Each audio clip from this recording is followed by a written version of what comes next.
I just watched a first listen reaction video about Who's Afraid of Little Old Me. And every time I listen to people talk about that song, I think about when I first listened to that song. There is one line that stood out to me and was so painful, but everyone else was interpreting it differently. And that thought has honestly been festering in my brain since April. So let me just say what it was. You have to include the lines before it and the lines after it to understand why I interpreted it this way. I'm always drunk on my own tears. Isn't that what they all said? That I'll sue you if you step on my lawn? That I'm fearsome and I'm wretched and I'm wrong? Put narcotics into all my songs and that's why you're still singing along? Now, I understand that I'm probably just getting really hung up on words here, which is a classic Carol thing to do. My heart hurt when I first heard that line. I don't think she was trying to say she's such a good songwriter that it's like her songs have narcotics in them. I think she was trying to say, people have turned my songwriting into some kind of trick. We'll dismiss it as, well, her songs are really catchy, so they get stuck in your head.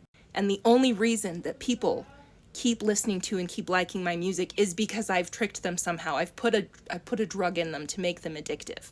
But they're not actually that good. People try and minimize her songwriting. She said this in interviews. People try and turn it into a gimmick instead of something that she has worked at and practiced and learned to cultivate this expert level skill for decades of her life.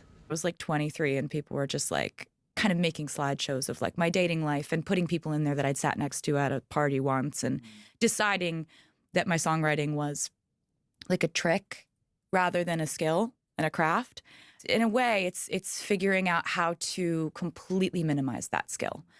Listening to Tortured Poets for the first time was honestly such a gut-wrenching experience for me. It was painful. I was physically a mess. I was emotionally drained and overwhelmed. My heart hurt for weeks after listening to Tortured Poets. It was a really, really hard album for me to listen to. And I don't know if that's just because I'm dramatic or I just wasn't prepared properly. I don't know. But that album is a masterpiece of vulnerability and brilliant lyricism and layers of depth and meaning.